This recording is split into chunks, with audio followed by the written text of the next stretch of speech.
네, 반갑습니다. 시간이 되었습니다. 다 같이 올려드린 대로 찬송가 허락 주음성 외에는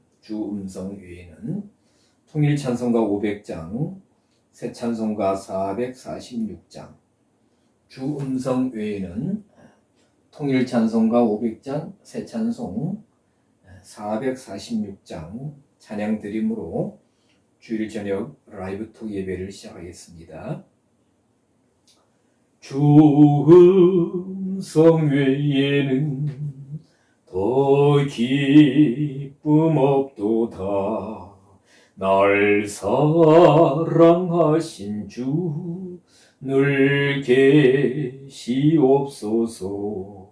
기쁘고 기쁘도다. 항상 기쁘도다. 나 주께 왔사오니 복 주옵소서. 나 주께 왔으니 복 주시옵소서. 주 함께 계시며 큰 시험이네. 기쁘고 기쁘도다. 항상 기쁘도다. 나 주께 왔사오니 복 주옵소서.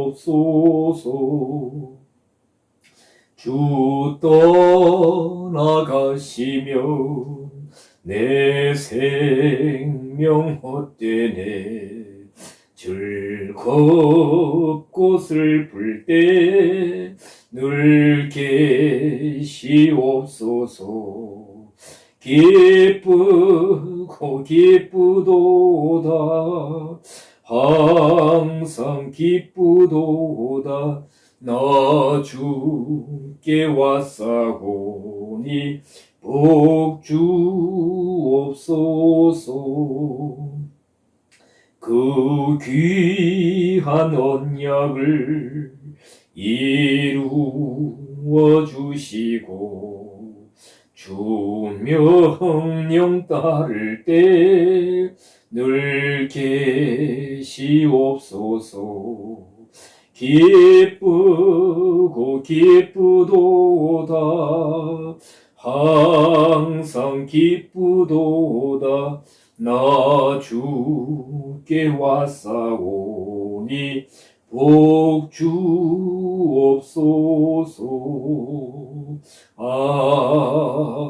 아멘. 네, 하나님 말씀 올려드린 대로 요한복음 3장 22절로 30절까지 말씀입니다. 요한복음 3장 22절로 30절까지 말씀 보겠습니다. 제가 봉독하겠습니다. 이후에 예수께서 제자들과 유대 땅으로 가서 거기 함께 유하시며 세례를 주시더라. 요한도 살렘 가까운 에논에서 세례를 주니 거기 물들이 많음이라 사람들이 와서 세례를 받더라. 요한이 아직 옥에 갇히지 아니하였더라. 이 요한의 제자 중에서 한 유대인으로 더불어 결례에 대하여 변론이 되었더니 저희가 요한에게 와서 가로되 라삐여 선생님과 함께 요단강 저편에 있던 자 곧 선생님이 증거하시던 자가 세례를 주매 사람이 다 그에게로 가더이다. 요한이 대답하여 가로되 만일 하늘에서 주신 바 아니면 사람이 아무것도 받을 수 없느니라. 나의 말한 바 나는 그리스도가 아니요 그의 앞에 보내심을 받은 자라고 한 것을 증거할 자는 너희니라. 신부를 취하는 자는 신랑이나 서서 신랑의 음성을 듣는 친구가 크게 기뻐하나니 나는 이러한 기쁨이 충만하였노라. 그는 흥하여야 하겠고 나는 쇠하여야 하리라. 아멘. 자, 오늘 읽어드린 요한복음 3장 22절로 30절까지 말씀으로 요한의 기쁨이라는 제목으로 잠시 말씀을 나누도록 하겠습니다. 자, 22절로 23절까지 보면 예수님께서 유대 땅에서 우리가 성경에는 한글 성경에는 그 뭡니까? 이렇게 세례를 행하셨다 그러는데 헬라어로 말하면은 이제 밥티조입니다. 동사형으로 세례를 행하다, 성례를 행하다, 밥티조 행하셨습니다. 자, 그 3장 1절 이하에 보면은 우리가 너무나 잘 아는 대로 예수님께서 바리새인이고 유대인의 관원인 니고데모와 그렇죠? 이렇게 대화하는 장면을 볼 수가 있습니다. 그리고 대화하면서 우리가 잘 아는 대로 3장 16절 하나님이 세상을 이처럼 사랑하사 독생자를 주셨으니 말씀을 주시죠. 그러면 예수님께서 이 바리새인 니고데모와 대화를 하신 곳이 어디냐? 2장 13절에 보면 예루살렘, 23절에도 예루살렘에 예수님이 계셨다. 그렇죠? 자, 2장에 보면은, 뭡니까? 예수님께서, 어디요? 2장 12절에 보면, 예루살렘 성전에 올라가셔서 비둘기 파는 자들, 돈 바꾸는 자들, 이런 사람들의 상을 둘러보시면서, 내 아버지의 집으로, 강도의 굴레를 만들지 마라. 내 아버지 집은 만민의 기도하는 집이다 하시면서 그들을 쫓아내시고 상을 높이시고 돈 바꾸는 자들 그렇죠. 그러면서 성전 정화를 하셨다. 그리고 2장 23절에 보면 많은 표적들을 행하시고 3장 1절 이하의 니고데모와의 대화와 가르침이 있었다. 예루살렘에서 행하셨습니다. 그리고 이제 다시 유대 땅으로 돌아오셨다. 아마 예수님께서 잘 아신 갈릴리 지역으로 이렇게 돌아오신 것 같습니다. 그런데 여기 보면 22절에 보면 거기 함께 제자들과 함께 가서 함께 유하시며 세례를 주시더라 했는데 제자들과 함께 유하셨다 했습니다. 유한다. 우리 한자로 말하면 머물 유자죠. 근데 신약 성경에서 유한다 할 때는 머물다 할 때는 보통 이렇게 이런 단어가 쓰여집니다. 잘 보이실지 모르겠는데 헬라어로 메노입니다. 메노 머물다 동사형인데 오늘 22절에서는 디아트리보라는 단어가 쓰여졌습니다. 디아트리보는 이 사전을 보면 시간을 그럭저럭 보내다. 이거 잘 안 보이실 것 같아요.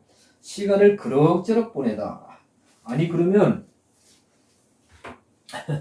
예수님께서 지금 예루살렘에서 여러 가지 많은 일들을 하시고 오셨기 때문에 좀 쉬시는 것이냐 그럭저럭 우리가 이렇게 친한 사람끼리 이렇게 안부 전화를 합니다.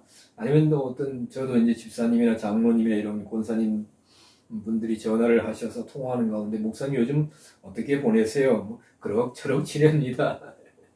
그 표현이 그런 대답이 이제 가장 무난한 것 같아요. 그렇죠. 그럭저럭 여러 가지 의미가 함축되어 있는데 디아트리보라는 단어가 시간을 그럭저럭 보내다. 또 사전을 보면 또 계속 뭐뭐를 한다 이런 뜻이에요.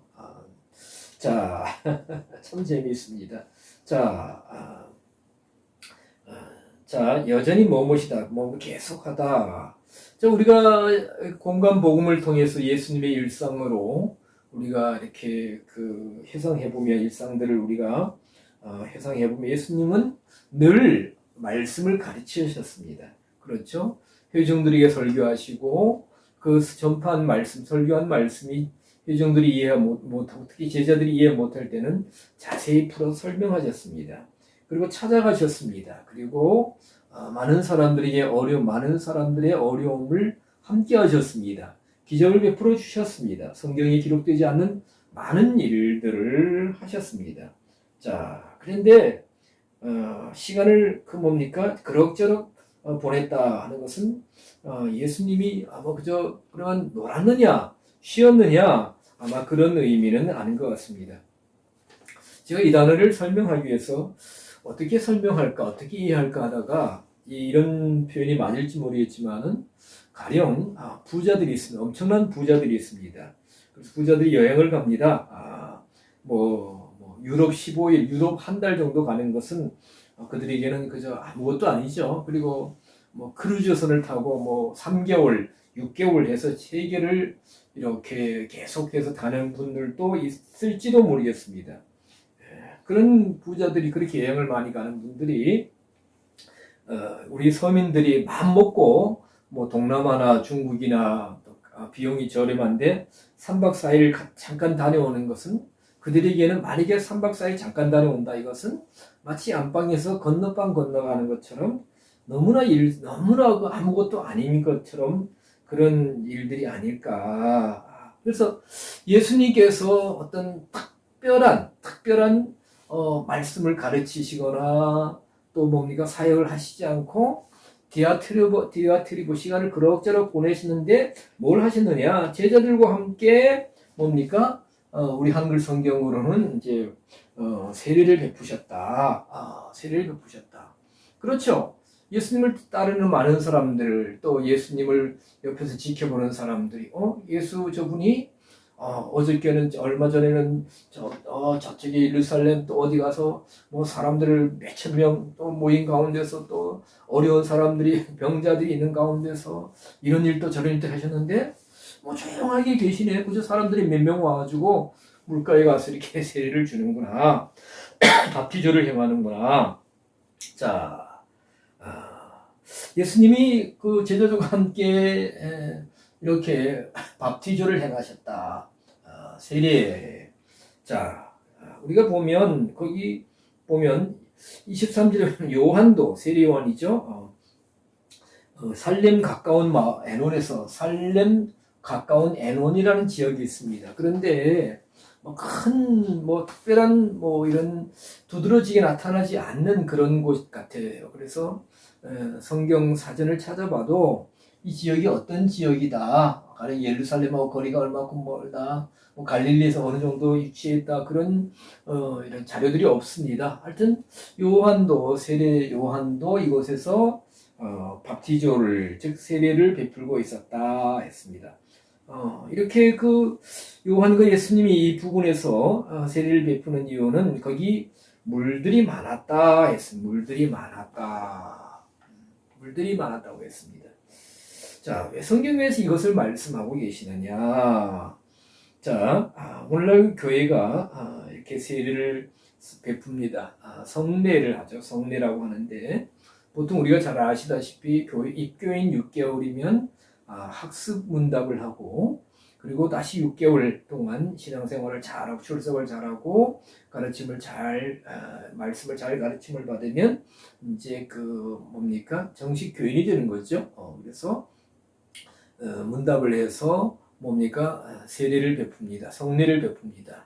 우리 장로교는 다 이렇게 세례를 베푸는데 약식 침례죠. 약식으로 이렇게 물을 머리에 이제 얹어서 씻는 세례, 씻을 세자입니다. 그러나 제가 알기로도 우리나라의 침례교단이나 일부 교단에서는 어떻게 하느냐, 이렇게 예수님과 제자들이 했던 그 성경의 가르침, 본을 따라서 계곡 물 많은 곳이나 또 제가 알기로는 침례교단 같은 경우에는 이제 물에 들어갈 수 없는 계절에는 이렇게 침례 이렇게 통이 있다 그래요. 그래서 강단 뒤에 있다고 보지 않아서 그래서 거기에 이제 옷을 입고 온몸이 잠긴다. 그래서 침례하면 잠길 침자죠. 그래서 사실 침례가 맞느냐 세례가 맞느냐 많은 논쟁이 있는데 저는 성경을 보면서 예수님도 이렇게 침례를 베푸셨고 세례 요한에게 우리가 그래서 어떤 분은 침례 요한이라는데 하여튼 밥티저는 동사형이고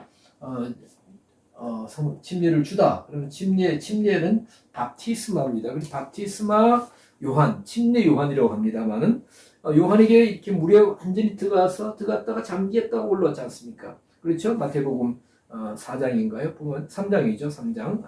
그리고 마가복음에도 있는가 그렇습니다만은 그래서 저는 침례가 맞다고 봅니다. 더 성경적이라고 봅니다. 물론 꼭 침례를 행하여야만 성례의 은혜가 임하느냐? 그렇죠? 아니죠. 침례 자체가 성례의 은혜가 임하는 것은 아닙니다. 뭐냐면 신앙 없이 고백 없이 뭡니까? 침례를 물에 100번 들어갔다 나오도 아무 소용이 없습니다. 또 신앙의 신앙 고백만 있으면 불가피한 상황 속에서, 그렇죠? 물이 없는 곳, 사막 같은 데서는 간단하게 할 수도 있습니다. 그러나 침례가 더 성경적이라고 봅니다. 그러나 안타깝게도 왜 그러면 대부분 세계 많은 교회들이, 여러 교단 교회들이 세례를 행하고 있느냐? 우리 장로교 합동측에서도 그렇게 세례를 행하는데, 그래서 우스갯소리로 참 우스갯소리 참 마음 아프게도 제가 사는 강릉에서 어떤 목사님이 여기 계시다가 은퇴하시고 조기 은퇴하시고 미국으로 건너가셨습니다. 침례 교단 쪽에서 또 사역을 연장하게 되셨는데, 그래서 그 침례 교단 측에서 우리 교단에서 일하려면은 침례를 받으라 해서 침례를 받으셨어요. 근데 이 침례 받는 것은 재세례파와 같은 의미는 아닙니다. 재세례파는 뭡니까? 온전치 못한 성직자에게 어떤 성례를, 침례를 받든 세례를 받든 그것은 무효다. 재세례파가 이제 중세에 있었습니다만은, 그래서 정말로 세례를 다시 받아야 된다. 뭐 이런 주장을 한 것이 재세례파인데, 목사님은 그냥 그 교단의 방침에 따라서 침례를 받으셨어요. 그래서 그것이 이제 돌고 돌아서 이제 지금은 뭐 한 가족이니까 그것이 한국 이쪽에 있는 강릉 지역에 같은 교단, 우리 교단 목사님들한테 알려졌어요. 그래서 이쪽에서 난리가 났었어요. 제가 알기로는. 저는 이쪽에서 활동을 안 하고 있는데, 그래서 뭐 난리가 나고 그랬다. 그래서 참 무섭다. 왜 그걸 난리를 치지? 제가 아니 안 그렇습니까? 그 목사님이 뭐 구원의 표시로, 예수님 영접 표시로, 거듭남의 표시로 침례를 받은 것이 아니지 않습니까? 그래서 사실 보면 어떤 분들 가운데서도, 어떤 목사님들 가운데서도 내가 어렸을 때 약식 세례를 받았다. 그러나 성경을 보니까 침례가 맞다 해가지고 장로교나 감리교 목사님들도 침례교 이렇게 목사님들 침례 베풀 때 나도 한번 받아보고 싶다 해서 침례를 받는 분들도 있어요. 그렇다고 들었습니다만은, 안타깝게도 중세 카톨릭 시대에 아마 제가 알기로는 이 침례를, 성경적인 침례를, 그래서 침례는 뭐냐? 바티조라는 뜻은 뭡니까? 물에 잠긴다는 뜻이에요. 물에 잠긴다. 푹 잠기는 겁니다. 모욕하다. 그렇지, 물에 들어가서. 그래서 물에 잠기면 죽지 않습니까? 나는 죽었고, 육적으로 살던 30년, 40년, 50년 완전히 육신적인 생각으로 혼적으로 살던 내가 하나님 말씀 안에서 죽었고 영적인 그리스도와 함께 다시 살아나는 새 사람이 되었다 라는 의미로 침례를 받는 겁니다. 세례는 씻을 때 죄를 씻는다. 그래서 침례가 세례보다 더 성경적이다. 그래서 사실 저도 제 카카오톡을 이렇게 프로필 사진을 보다 보면은, 프사를 쭉 넘기다 보면은, 몇 년 전에 이제 제가 계곡에서 우리 큰애하고 집사님 한 분, 이렇게, 그때는 집사님 되기 전이었는데, 이렇게 제가 침례를 행하는 장면이 있습니다. 그런데 이것을 문제 삼으면 문제가 될 수 있습니다만은, 만약 누가 문제 삼는데도 저는 따뜻합니다. 뭐가 문제됩니까? 그것이 더 성경적인데, 참 안타깝습니다. 자, 그래서 사실 이렇게 예수님과 세례요한이 거의 같은 지역에서 이렇게 그 바티주를 행하고 있었다라는 장면을 볼 수 있고요. 자, 이어서 나오는 장면은 보면은, 자, 25절에 보면 요한이 아직 24절, 요한이 아직 옥에 갇히지 않았다. 나중에 보면은 뭡니까? 헤로드 왕에 의해서 옥에 갇히고 나중에는 이제 죽임을 당하죠. 그럴 때 이제 여기서 26절에 저희는 바로 세례 요한의 제자들, 원전에 보면 복수로 되어 있습니다만은, 와서 요한에게 말합니다. 뭐냐면은, 자, 여기 표현이 재미있어요. 요한의 제자들이 어떤 그 유대인을 더불어서 씻는 예식에 대해서 이렇게 서로 토론을 하다가, 그러니까 요한이 그 박지조를 주는데 어떤 유대인들이 와서 뭔가 시비를 걸었던 것 같아요. 그래서 요한의 제자들 중에 몇 명이 그들과 변론을 하다가 논쟁을 했죠. 그리고 요한에게 와서 말합니다. 라비요, 26절 선생님과 함께 요단강 저편에 있던 자 곧 선생님이 증거하신 자가 밥티저를 주매 세례를 주매 사람이 다 그에게로 가더이다. 26절을 보면 상황이 이렇다는 겁니다. 요한에게 와서 세례를 많은 사람들이 밥티저를 받았는데 예수님이 나타나셨어요. 그리고 예수님은 누구냐? 요한이 선생님이 증거하시던 분입니다. 그렇죠? 세례 요한이 뭐라고 증거했습니까? 나는 물로 세례를 밥티지를 주지만 내 뒤에 오시는 이는 뭐예요? 불과 성령으로 세례를 주실 것이다. 나는 그의 신들매를 풀기도 감당치 못한 자다. 나는 그의 길을 평탄케 하는 자다. 나는 광야에 외치는 자의 소리다. 그리고 요한복음 1장 29절에 보면 보라 하나님의 어린 양이로다 하면서 메시아의 심을 요한이 세례 요한이 증거했습니다. 그런데 바로 그렇게 증거된 분이 바로 예수님인데 지금 요한의 제자들이 요한을 부르는 표현이 아주 재미있습니다. 뭐라 불렀어요? 랍비라고 불렀어요. 랍비. 헬라어 발음으로 말하면 약간 랍비 그냥 랍비라고 하는 것이 편합니다만 랍비라고 그랬습니다. 그리고 여기 보면 선생님이라는 표현이 있는데 26절에 원전에는 선생님 없습니다. 2인칭 헬러 2인칭 단수 수 당신 이렇게 표현했습니다. 라비오 당신이 그러니까 당신은 여기서 존칭을 할 수 있겠죠. 증거하시던 바로 그분이 저쪽에서 와서 지금 밥티저를 향할 침례를 주는데 사람들이 다 그에게로 갑니다. 그러니까 제자들 어떤 심정으로 이렇게 말했을까? 그런데 사실 제자들 보기에는 세례 요한이 먼저 사역을 먼저 하셨죠. 그리고 예수님 바로 또 세례 요한에게 밥티저 침례를 받았습니다. 그래서 제자들 생각에는 자기 그 선생님을 랍비라고 부르면서 자기 선생님에 대한 어떤 더 우월한 의식을 가지고 있었던 것 같아요. 그래서 랍비라고 불렀던 것 같았습니다. 랍비라는 단어는 우리가 잘 알다시피 유대인들은 지금도 랍비가 있습니다.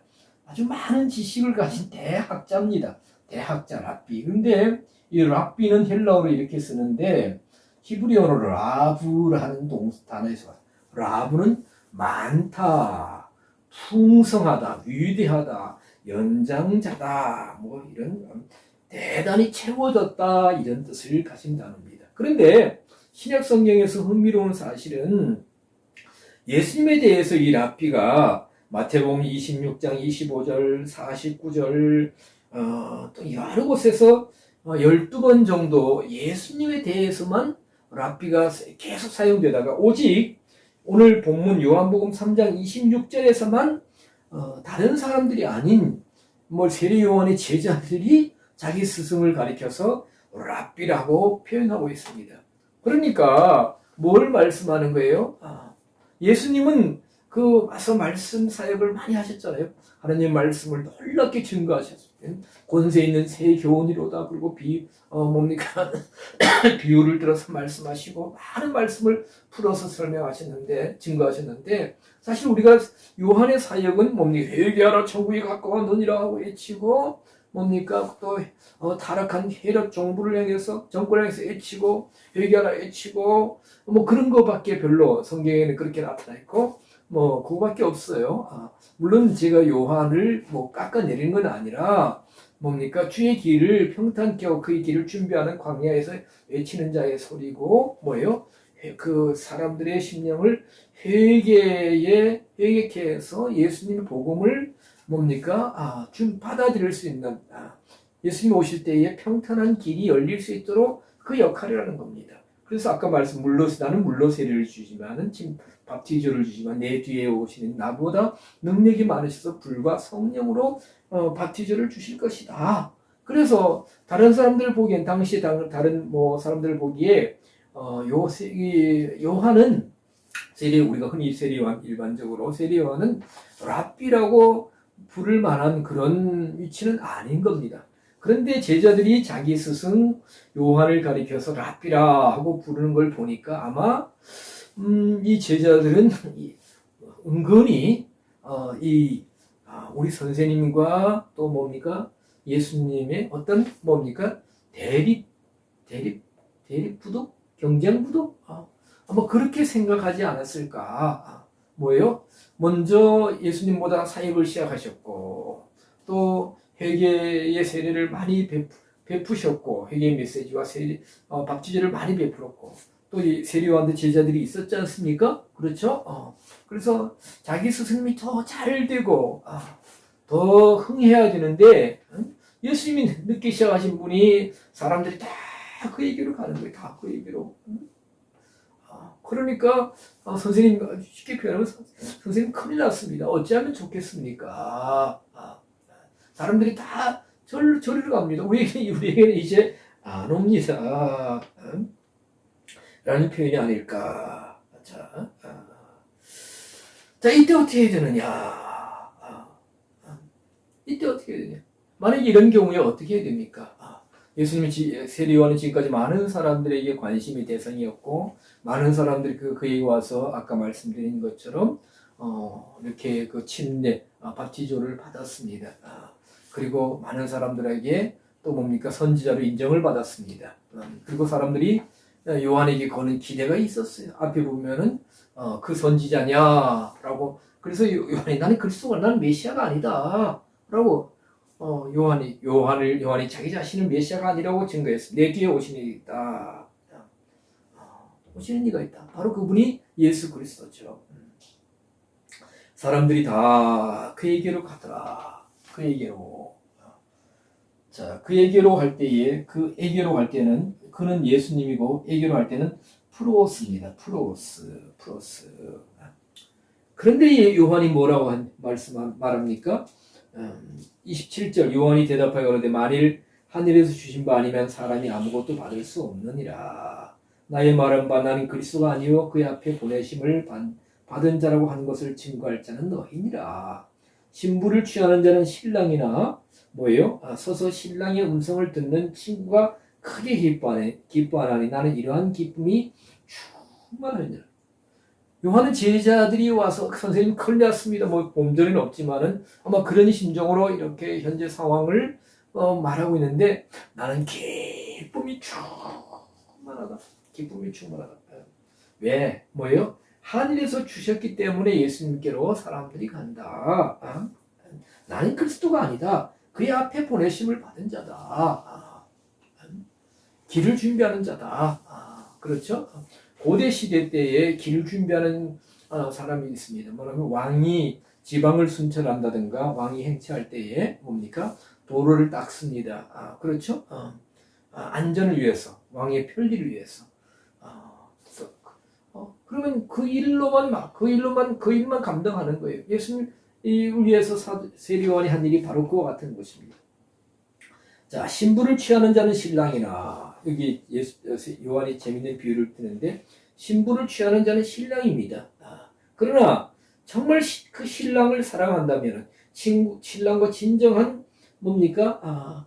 하나가 된 사람이라면, 친구라면, 그 신랑의 음성, 기뻐하는 음성을 듣는, 친구가 기뻐한다. 신랑이, 신부를 취하면서 기뻐한 그 음성을 듣고, 같이 기뻐해. 진짜 친구라면. 나는 이러한 기쁨이 충만하였노라. 나는 기쁘다. 세례요한이. 나는 기쁘다. 왜?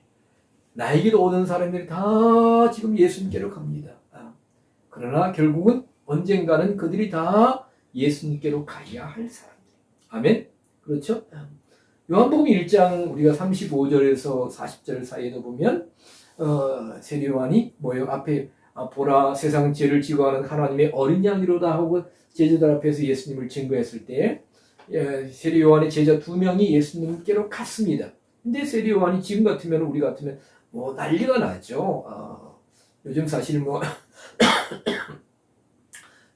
이렇게 교회가 전도가 잘 안 되니까 수평 이동을 많이 하죠. 수평 이동. 이 교회에서 저 교회로 가고 많이 갑니다. 그러면 뭐 이사를 가시거나 또 특별한 그런 상황, 어쩔 수 없는 상황이 발생하면 할 수 없는 거지만은 뭐 같은 지역에서 다른 한 교회를 나가다 다른 교회를 간다 하면요, 이 목회자들이 심기가 불편할 수도 있어요. 그런데 사실 보면 여기 보면 요한은 예수님께로 간다. 예수님께 그 얘기가 그를 프로스라는 전치사는 무엇을 향하여 예수님을 향하여 가고 있는 겁니다. 그러니까 세례 요한의 준비 사역을 통해서 그들의 마음이 오픈되고 회개하여서 뭐예요?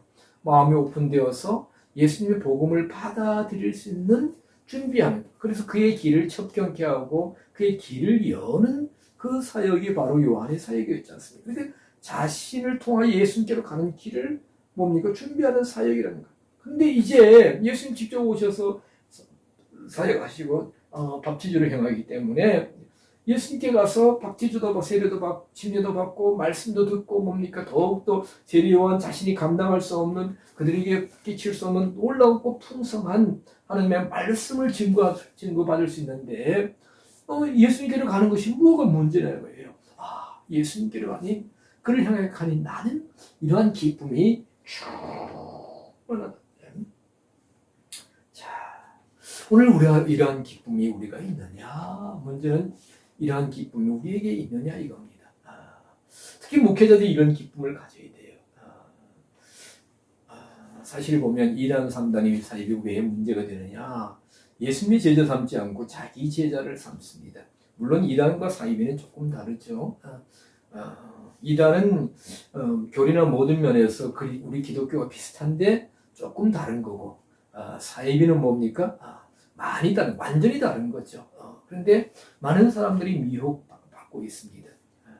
그러면 우리가 목회자들이 정말 우리가 깨어나고 각성해야 할 것은 그들의 영적인 필요를 충분히 채워주고, 또 뭡니까? 나를 통하여 온전히 그리스도를 향해 갈 수 있도록, 그리스도를 향할 수 있도록. 그러나 이단이나 사이비들은 뭐예요? 자기 사람 만들고 자기 제자 만들고 자기에게 맹종하고 자기에게 충성하고 오히려 그리스도께로 가는 길을 막고 있다는 것입니다.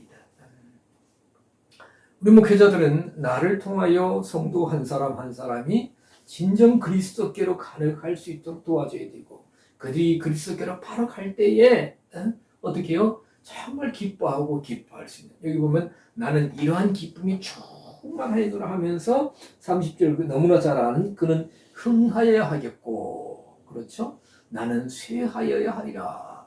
그는 흥하여야 된다. 이 흥한다 하는 단어는 어떤 단어냐면 아욱사노 해가지고 달이 차다 이거예요. 그렇죠? 우리가 깜깜한 달이 하나도 없는 상태에서 뭡니까?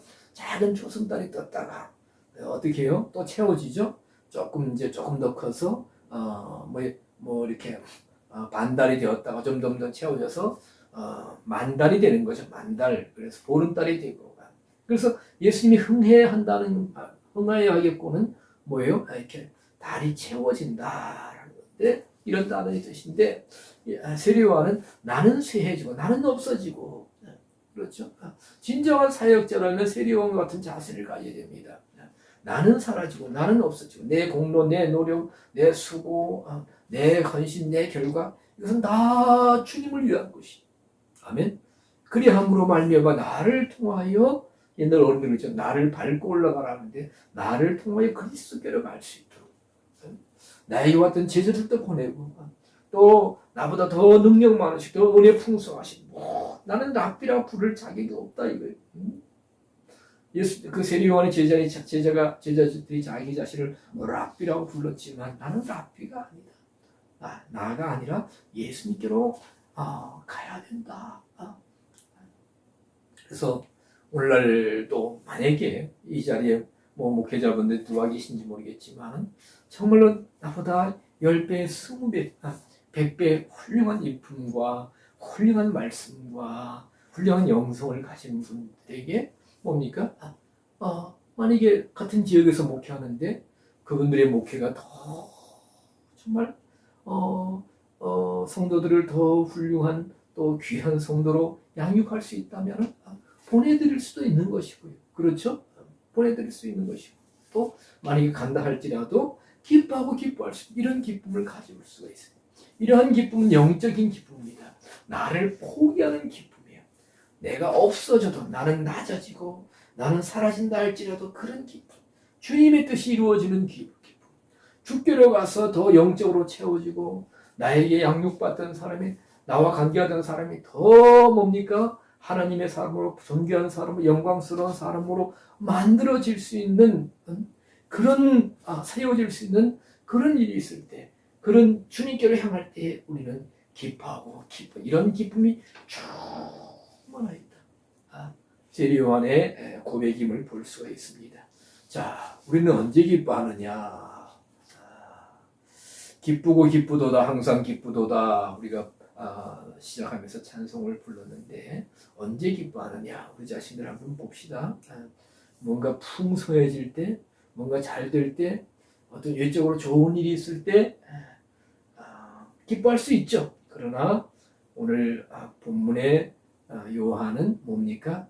자신이 사람들에게서 관심이 멀어집니다. 사람들에게 잊혀져 가는 존재가 됩니다.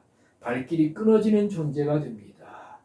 요한의 제자들이 생각하고 있었을지도 모를 예수님과 세례 요한, 뭐예요? 경쟁 구도 속에서, 그런 설정 속에서 예수님은 점점점 뭡니까? 사람들이 예수님께로 많이 가고 자기 스승은 사람들에게서 애면받는 그때에 제자들 생각하기에는 참으로 화날 수도 있죠. 불안할 수도 있죠. 또 시기가 날 수 있겠죠. 그러나 요한은 정말 하나님의 사람이었기 때문에 아까 말씀드린 대로 기뻐하는, 나는 이러한 기쁨이 충만했다. 그래서 우리가 진정한 하나님의 사람이라면 하나님의 뜻이 이루어질 때 기뻐해야 됩니다. 그렇죠? 내 뜻이 이루어질 때 기뻐하는 것은 세상 사람들도 다 기뻐하는 거죠. 또 세상 사람들의 기쁨과 뭐가 다를 바 있습니까? 하나님의 뜻이 이루어질 때 기뻐하는 거예요.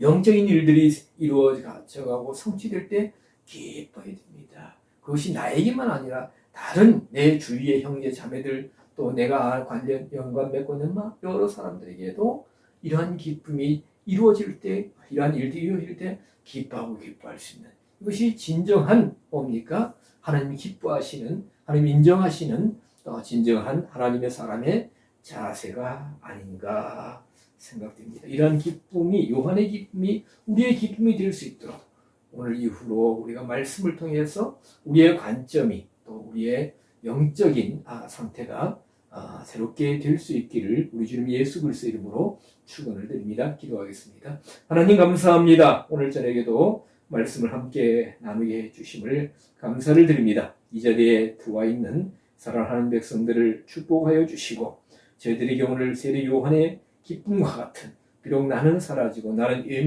예면받고 나는 사람들에게 멀어지고 나는 아버지가 약해지고 쇠해진다 할지라도 주의 뜻이 이루어지는, 예수님의 뜻이 이루어지는 것을 보면서, 정말 예수님의 일들이 온전히 이루어지는 것을 보면서 참으로 기뻐할 수 있는 신령한 기쁨, 차원 높은 기쁨, 영적인 기쁨을 가질 수 있는 저희들 되게 하여 주시옵소서.